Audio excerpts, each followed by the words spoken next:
Stars on Air. Stars on Air. The Celebrity Talk Show. With RJ Tushara.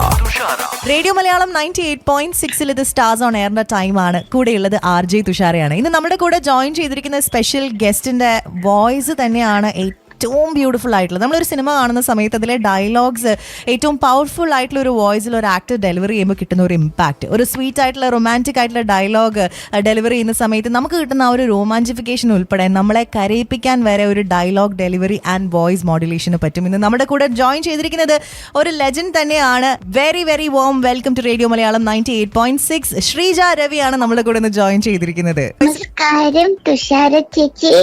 How are you? Oh my God. I mean, I want to run and come and give you a hug right now. So Thank you. ഞാൻ receive ചെയ്തു അത്. Thank you so much. And extra hug because ഇപ്പോൾ ഒരു വമ്പനായിട്ടുള്ള ന്യൂസും കൂടെ കേട്ടിട്ടിരിക്കുകയാണ്. അങ്ങനെ Kerala state award കിട്ടിക്കഴിഞ്ഞിരിക്കുകയാണ്. Hearty congratulations to you. Thank you. അതൊരു ഷോർട്ട് ഫിലിം ആണ്, എഫ് ഫോർ ഫ്രീഡം എന്ന് പറഞ്ഞിട്ടൊരു ഷോർട്ട് ഫിലിം.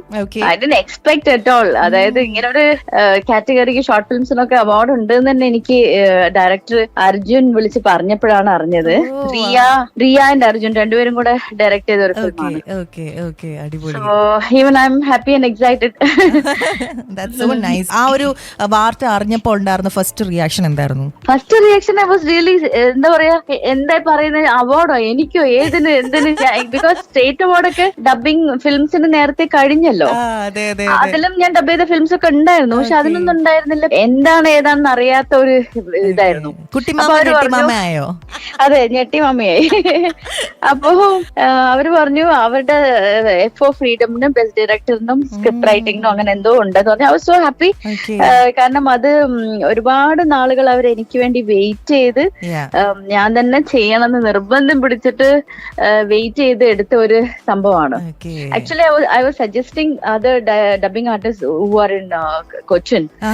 കാരണം ഞാൻ ഇവിടുന്ന് ചെന്നൈനെ പോണ്ടേ.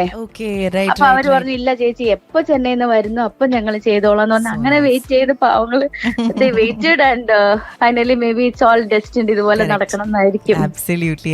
Universe conspired and it happened. അതാണ് അതിന്റെ സത്യം. സ്റ്റേറ്റ് അവാർഡിൽ ഇല്ലെങ്കിൽ മറ്റേ വിഭാഗത്തിൽ ഇല്ലെങ്കിലും ഇങ്ങനെയെങ്കിലും ഒരു സ്റ്റേറ്റ് അവാർഡ് ഫ്രോം കേരള. നമ്മൾ ഭയങ്കര അധികം സന്തോഷം to know that well deserving ആയിട്ടുള്ള ഒരു അവാർഡ് തന്നെയാണ്. Thank you so much. ഈ ജോലി ഒരു ബ്ലെസ്സിംഗ് ആയിട്ടാണോ കാണുന്നത്, അതോ എപ്പോഴേലും ഇത് കാരണം എന്തെങ്കിലും ചാലഞ്ചസ് വന്നിട്ടുണ്ടോ? ഇത് തീർച്ചയായിട്ടും ഒരു ബ്ലെസ്സിങ് തന്നെയാണ്. കാരണം ഒരിക്കലും പ്രതീക്ഷിക്കാത്ത ഒരു സംഭവമാണ്. പിന്നെ ഇന്ന് ഇത്രയും വർഷങ്ങളായിട്ട് ഞാൻ കടന്നു പോകുന്നത്, അതായത് ബേബി ആർട്ടിസ്റ്റ് ആയിട്ട് 73 തുടങ്ങി ആക്ടിങ്, 75 ഡബിങ് തുടങ്ങി. അപ്പം അത് ഒരു കരിയർ ആയിട്ട് എടുത്തതോ അല്ലെങ്കിൽ ഇതാണ് നമ്മുടെ ജീവിതമാർഗം എന്നുള്ളത് അന്നൊന്നും അറിയാതെ ഇതിനകത്തോട്ടൊന്ന് സ്റ്റെപ്പൻ ചെയ്തതാണ്. അമ്മ കണ്ണൂർ നാരായണി അമ്മ ആർട്ടിസ്റ്റും ഡബിങ് ആർട്ടിസ്റ്റും ആയതുകൊണ്ട് ഇതിലേക്ക് ഒരു സ്റ്റെപ്പിങ് എനിക്ക് കിട്ടി എന്നുള്ളതേ ഉള്ളൂ. അപ്പം ഇത് തീർച്ചയായിട്ടും ഇത്രയും കാലം ഒരു 50 വർഷം കഴിഞ്ഞു എനിക്കിപ്പോ. 50 വർഷം എനിക്ക് ഇതേ ഫീൽഡിൽ. ഇന്ന് ഞാൻ ആക്ടിങ്ങിൽ ഡബിങ്ങിൽ അത്രയ്ക്ക് സജീവമല്ലെങ്കിലും, കാരണം ഇന്ന് വോയിസസ് അങ്ങനെ ആവശ്യമില്ല. കാരണം എല്ലാം ആക്ടേഴ്സ് തന്നെയാണ് അവരുടെ ഓൺ വോയിസ് ആണ് കൂടുതൽ കൊടുക്കുന്നതും. പിന്നെ പുതിയ തലമുറ ഒരുപാട് ആർട്ടിസ്റ്റ് ഉണ്ട്, ഇൻക്ലൂഡിങ് മൈ ഡോട്ടർ രബീന. അപ്പം അങ്ങനെയുള്ള സ്ഥിതിക്ക് വല്ലപ്പോഴൊക്കെ ഇങ്ങനെ ഒരു വീണ ചാൻസ് എനിക്ക് ഡബ് ചെയ്യാൻ കിട്ടാറുള്ളൂ. അങ്ങനെ ഡബ് ചെയ്ത ഒരു ഫിലിമാണ് ED എന്ന് പറഞ്ഞിട്ട്. ഇപ്പൊ അടുത്ത് ഈ അവാർഡിലും ഉണ്ടായിരുന്നു, അവാർഡ് സെക്ഷനിൽ ഉണ്ടായിരുന്നു ആക്ച്വലി. EDയില് വിനയ പ്രസാദൻ അവർക്ക് ഡബ് ചെയ്തത്. സോ അങ്ങനെയൊക്കെ വല്ലപ്പോഴും ഒന്ന് വീണ് കിട്ടുന്നതേ ഉള്ളൂ. അപ്പൊ ഇത് തീർച്ചയായിട്ടും ഒരു ബ്ലെസ്സിങ് തന്നെയാണ്. അല്ലാതെ ചാലഞ്ചിങ് എന്ന് പറയാനൊന്നുമില്ല. കാരണം ഓരോ ക്യാരക്ടേഴ്സ് നമ്മൾ ചെയ്യുമ്പം പ്രത്യേകമായിട്ടുള്ള എഫേർട്ട് എടുത്ത് ചെയ്യേണ്ട സംഭവമാണെങ്കിൽ ചാലഞ്ചിങ് ആവുന്നേ ഉള്ളൂ. But anyway I love to do it. അതൊരു കഷ്ടമായിട്ടോ ഒരു ഇതായിട്ടോ ഒന്നും എനിക്ക് തോന്നാറില്ല. Because I love my job. It's ഒരു പാഷനായി മാറിയ ഒരു ജോബാണ് ഇതിപ്പോ. Actually that's such a big lesson for a lot of people. കാരണം വളരെ ചുരുക്കം ആളുകൾക്ക് മാത്രമേ ഇപ്പം പറഞ്ഞ പോലെ അത്രയ്ക്ക് like from the heart to say that I love my job എന്ന് പോസിബിൾ ആയിട്ടുള്ളൂ. So it's such a lesson for many people. First dub ചെയ്ത ഫിലിമിലേക്ക് പോവാം. അതിന്റെ കുറച്ച് മെമ്മറീസ് ആയി വർത്താലോ. അത് ആക്ച്വലി ഗാൽബർട്ട് എന്ന് പറഞ്ഞിട്ട് ഒരു ആർട്ട് ഡയറക്ടർ ഉണ്ടായിരുന്നു. അദ്ദേഹം ഈ അടുത്ത കാലത്ത് ഒരു 2-3 ഇയേഴ്സ് മുമ്പാണ് എന്റെ അടുത്ത് എന്നെ വിളിച്ചിട്ട് പറഞ്ഞത്, നിനക്ക് ഓർമ്മയുണ്ടോ കുട്ടിക്കാലത്ത് അമ്മയെ നിങ്ങളെ ഞാനാണ് അരവിന്ദൻ സാറിനെ പരിചയപ്പെടുത്തിയിട്ട് അതിലേക്ക് ഡബ് ചെയ്യാൻ വേണ്ടിയിട്ട് നിങ്ങളെ പിന്നെ കൂട്ടിയിട്ട് പോയത് എന്ന് അദ്ദേഹം പറഞ്ഞപ്പോഴാണ് അതായിരിക്കും അങ്ങനെ ആയിരിക്കാം ഞങ്ങൾ അതിലേക്ക് എത്തിപ്പെട്ടത് എന്ന് ഞാൻ വിശ്വസിക്കുന്നു. കാരണം എനിക്ക് ഓർമ്മയില്ല സത്യം പറഞ്ഞാല്. 75 ഞാനും കുട്ടിയല്ലേ. അപ്പൊ അരവിന്ദൻ സാർ ആരാണെന്നോ അല്ലെങ്കിൽ ആ പടത്തിന്റെ പിന്നെ എന്താണ് അതിന്റെ മഹിമ എന്നോ ഒന്നും എനിക്കറിയില്ല. അപ്പൊ ഞാനും എന്റെ കുഞ്ഞാങ്ങള പിന്നെ ജ്യോതിഷ് കുമാർ എന്ന് പറഞ്ഞിട്ട് അവനും പിന്നെ റസിക് ലാൽ എന്ന് പറഞ്ഞിട്ട് എന്റെ നേരെ മൂത്ത ബ്രദർ, ഞങ്ങൾ 3 പേരും കൂടെ ആയിരുന്നു ആ ഡബിങ് സെഷന് പോയത്. അപ്പൊ ഡബിങ് ചെയ്യാൻ കാര്യമായിട്ടൊന്നും ഉണ്ടായിട്ടില്ല. അന്ന് മൈക്ക് എവിടെയോ നിൽക്കുന്നു, മൈക്ക് എവിടെയോ ആണുള്ളത്. ഒരു കാപ്പറ്റ് ഉണ്ട്, റെഡ് കാപ്പറ്റില് ആ സ്റ്റുഡിയോയില് കാപ്പറ്റ് വിരിച്ചിട്ടുണ്ട്. ഐ തിങ്ക് അത് ശ്യാമല സ്റ്റുഡിയോ ആണെന്ന് തോന്നുന്നു എനിക്ക്. അതില് ഞങ്ങളിങ്ങനെ ഓടി വന്നിട്ട് ബഹളം വെച്ചോണ്ട് പേപ്പർ വലിച്ചെറിയുന്ന പോലെയോ എന്തോ കുട്ടികള് ഒരു സ്ട്രീറ്റിൽ കൂടെ ഓടി ബഹളം വെക്കുന്ന ചിരിക്കുന്നു, അങ്ങനെ ഒരു കലബല ശബ്ദമായിട്ടാണ് ആദ്യമായിട്ട് ചെയ്യിച്ചത് എന്നാണ് എന്റെ ഒരു ഓർമ്മ. പല ലീഡിംഗ് ആയിട്ടുള്ള ആക്ടേഴ്സിന് വേണ്ടിയിട്ട് ഡബ് ചെയ്തിട്ടുണ്ട്. ആൻഡ് പലപ്പോഴും ഡിഫറെന്റ് ആയിട്ടുള്ള വേഴ്സിറ്റാലിറ്റിയിലാണ് അതിൽ സൗണ്ട് മോഡുലേറ്റ് ചെയ്യുന്നതൊക്കെ. ആൻഡ് ചില സിനിമകൾക്ക് വേണ്ടിയിട്ട് ഞാൻ കേട്ടിട്ടുണ്ട് ഒരു സിനിമയിൽ 2 ഡിഫറെന്റ് കഥാപാത്രങ്ങൾക്ക് വേണ്ടിയിട്ടൊക്കെ വോയിസും കൊടുത്തിട്ടുണ്ട് എന്നുള്ളത് അല്ലേ? അപ്പൊ ഈ മോഡുലേറ്റ് ചെയ്യുന്ന സമയത്ത് എന്താണ് ശരിക്കും മെയിൻ ആയിട്ട് ശ്രദ്ധിക്കേണ്ട ഒരു കാര്യം, എസ്പെഷ്യലി ഇതുപോലെ ഒരു സിനിമയിൽ തന്നെ പല ഡിഫറെന്റ് കഥാപാത്രങ്ങൾക്ക് വേണ്ടിയിട്ട് വോയിസ് ചെയ്യുന്ന സമയത്ത്? അങ്ങനെ ചെയ്യുമ്പോൾ ആദ്യം തന്നെ നമ്മള് ഏജ് ഗ്രൂപ്പ് ആണ് ശ്രദ്ധിക്കുക. ഇപ്പം ഒരേ ഫ്രെയിമില് സെയിം ഏജ് ഒക്കെ ആണെങ്കിൽ ഭയങ്കര ടഫായിരിക്കും. അപ്പൊ അതില് ഏകദേശം ആ ഒരു ക്യാരക്ടറൈസേഷൻ മാത്രമേ ഒന്ന് മാറ്റി പിടിക്കാൻ പറ്റൂ. ഒന്ന് വളരെ സോഫ്റ്റ് ആക്കിയിട്ട് ഒന്ന് കുറച്ചുകൂടെ ഓപ്പൺ ആയിട്ടും അങ്ങനെയൊക്കെ പിടിക്കാൻ പറ്റൂ. അതല്ലാതെ മോഡുലേഷൻ അവർ അഭിനയിച്ചിരിക്കുന്ന ആ കഥാപാത്രത്തിന് എന്താണോ വേണ്ടത് അതിലാണ് മോഡുലേഷന്റെ ശ്രദ്ധ വരിക. വോയിസ് ടെക്സ്ചർ മാത്രമേ നമ്മള് ചെറുതാക്കണോ വലുതാക്കണോ അല്ലെങ്കിൽ ബേസ് പിടിക്കണോ ഷാർപ്പാക്കണോ പിന്നെ ബബ്ലി ആണോ അല്ലെങ്കിൽ വളരെ സോഫ്റ്റ് ആണോ അത് ആ നേച്ചറിനനുസരിച്ച് നമ്മൾ മാറ്റി ചെയ്യും. അത് തന്നെയാണോ ഒരു വോയിസ് ആക്ടറിന്റെ ഒരു പൊതുവെ ഒരു ക്യാരക്ടറിന് വേണ്ടിയിട്ട് പ്രിപ്പയർ ചെയ്യുന്ന സമയത്തുള്ള ഒരു പ്രോസസ്സ്? കാരണം ഇപ്പൊ ഒരു ആക്ടർ ഒരു കഥാപാത്രത്തിന് വേണ്ടിയിട്ട് പ്രിപ്പയർ ചെയ്യുന്ന സമയത്ത് സ്ക്രിപ്റ്റ് വായിക്കുന്നു അല്ലെങ്കിൽ ആ ഒരു ക്യാരക്ടറിനെ കുറിച്ച് കൂടുതൽ ഡീപ്പായിട്ട് അറിയാൻ ശ്രമിക്കുന്നു എന്ന് പറയുന്ന പോലെ ഒരു വോയിസ് ആക്ടറിന്റെ ഒരു പ്രിപ്പറേഷൻ പ്രോസസ് ഇങ്ങനെയാണോ?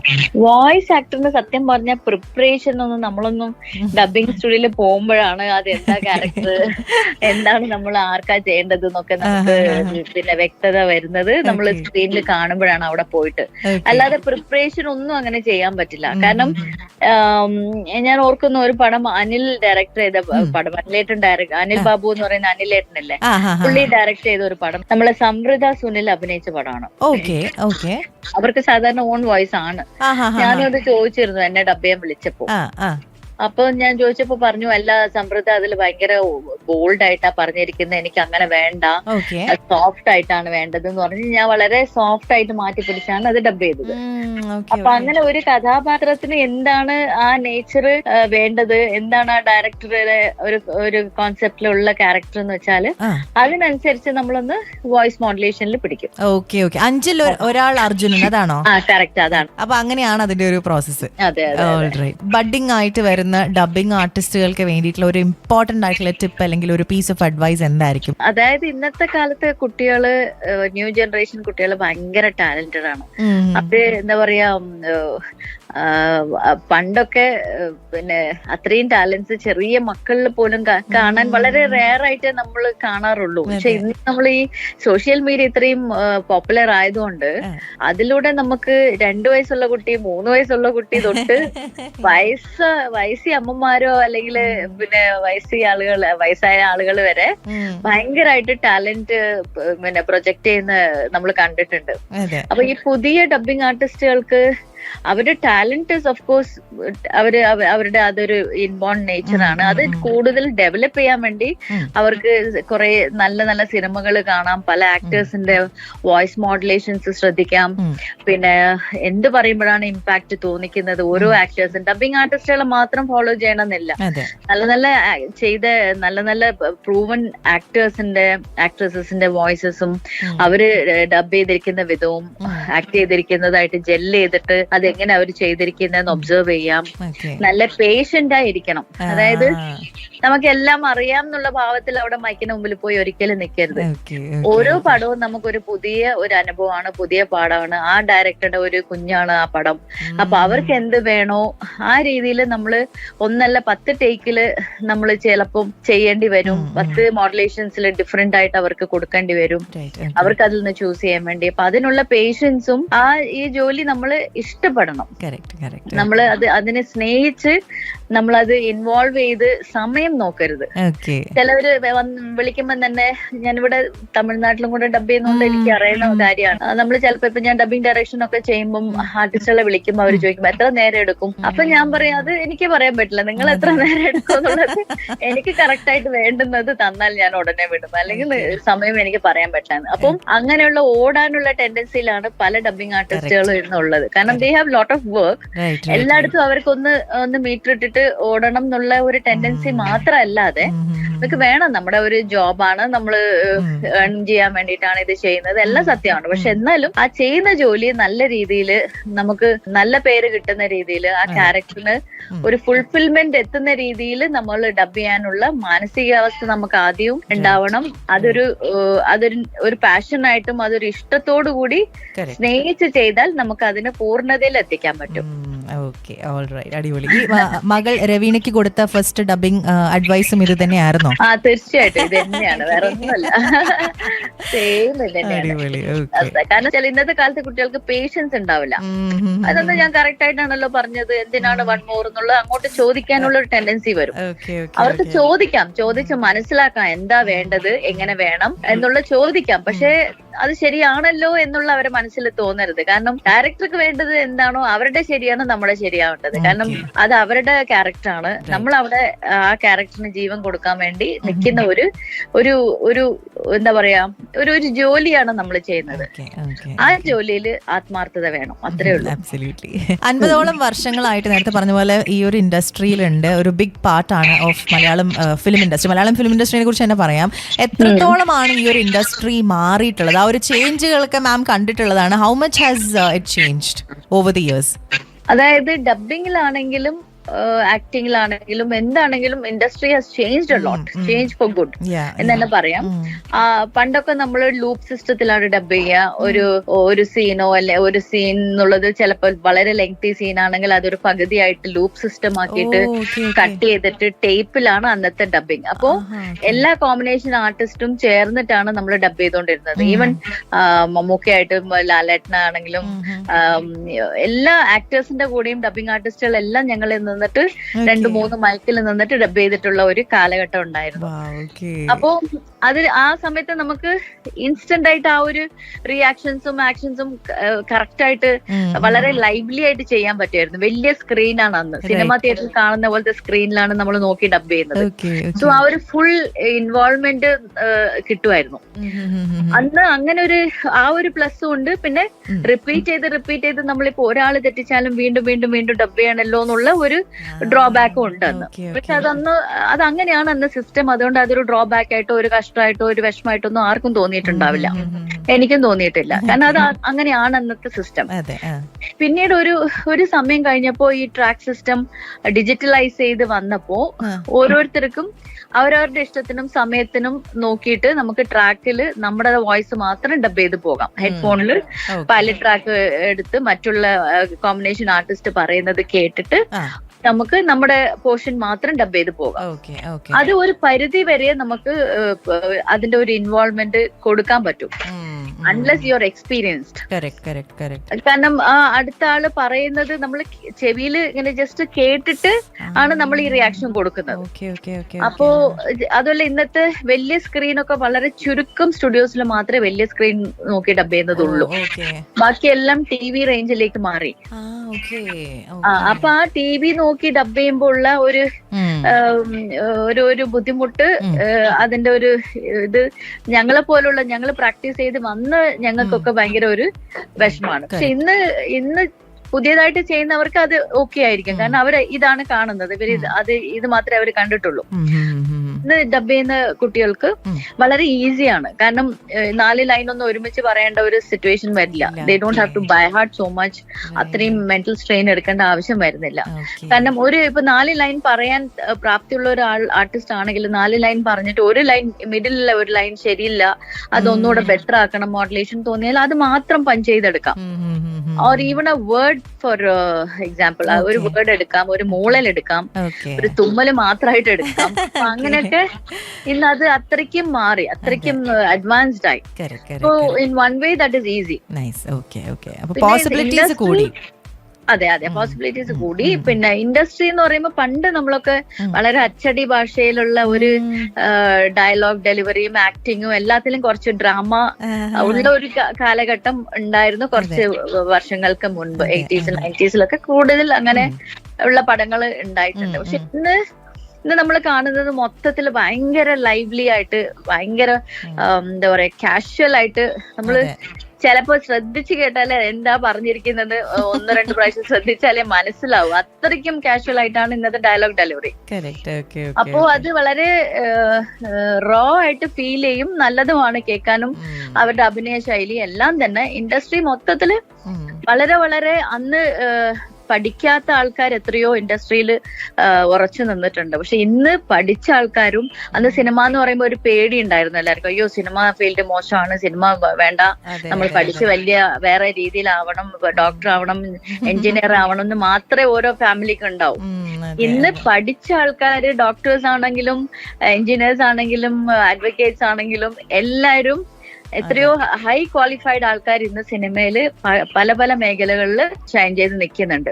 സോ അത് ഭയങ്കരമായിട്ടുള്ള ഒരു റിസീവിങ് എൻഡാണ് ഇപ്പോ സിനിമാ ലോകത്തിന് കിട്ടിയിരിക്കുന്നത്. ലോകം എമ്പാടും എത്തുന്ന രീതിയിൽ നമ്മുടെ മലയാള സിനിമ തന്നെ അത്രയ്ക്കും നന്നായി എത്തിയിട്ടുണ്ട്. അത്രയ്ക്കും അഭിമാനിക്കാൻ പറ്റുന്ന ഒരു സിറ്റുവേഷനാണ്.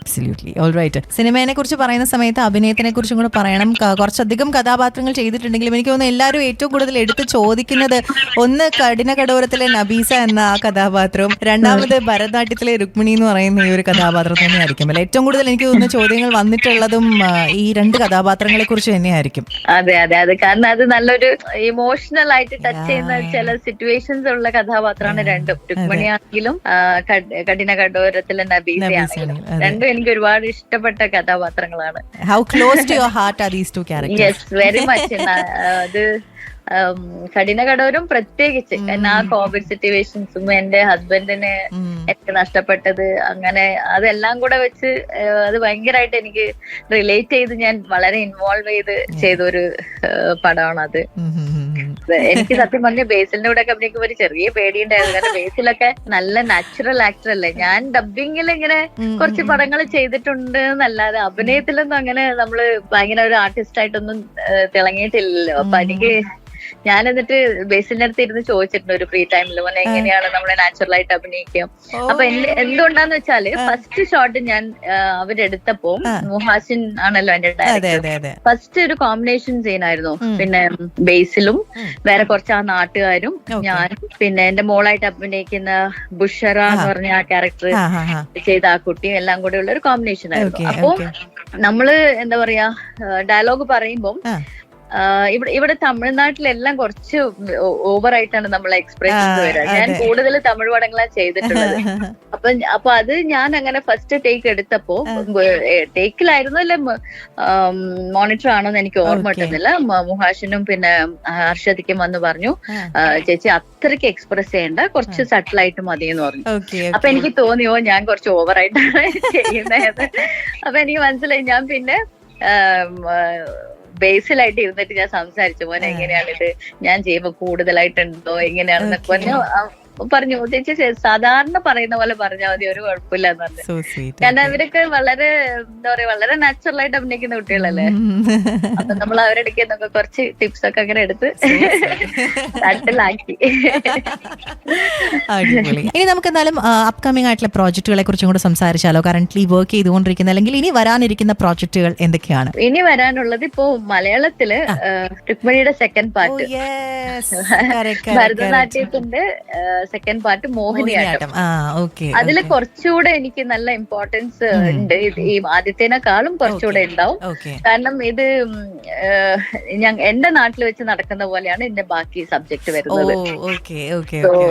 നല്ല അടിപൊളിയായിട്ട് വന്നിട്ടുണ്ട്. ഞാൻ ഡബ് ചെയ്യുമ്പോഴും എല്ലാതും ശ്രദ്ധിച്ചപ്പോ നല്ലൊരു കുറച്ച് ഹ്യൂമർ, ഡാർക്ക് ഹ്യൂമർ ആണ്, എന്നാലും ത്രില്ലറും എല്ലാം ഉള്ള ഒരു രസകരമായിട്ട് പോകുന്ന ഒരു സബ്ജക്റ്റ് ആയിട്ട് വന്നിട്ടുണ്ട്. നല്ലൊരു എല്ലാവർക്കും ഇഷ്ടപ്പെടും. അടിപൊളി. ഓക്കെ. മോഹിനിയാട്ടാണ്. പിന്നെ കുറെ തമിഴ് പടങ്ങളാണ് ഇനി വരാനുള്ളത്. അപ്പൊ കുറച്ചധികം പ്രോജക്റ്റുകൾ ഉണ്ട്. അടിപൊളി. Thank you. എന്തായാലും ഇത്ര നേരം നമ്മുടെ കൂടെ ജോയിൻ ചെയ്ത് കുറേയധികം വിശേഷങ്ങളൊക്കെ പറഞ്ഞു തന്നിട്ട് so lovely having you on the show. Sreeja Ravi ആയിരുന്നു നമ്മുടെ കൂടെ ഇത്ര നേരം ജോയിൻ ചെയ്തിട്ടുണ്ടായിരുന്നത്. ഇതുപോലെ തന്നെ ഇനി അടുത്ത ആഴ്ച മറ്റൊരു സെലിബ്രിറ്റിയും കുറേയധികം വിശേഷങ്ങളുമായി കേട്ടുമുട്ടാം. Till then stay tuned and keep listening.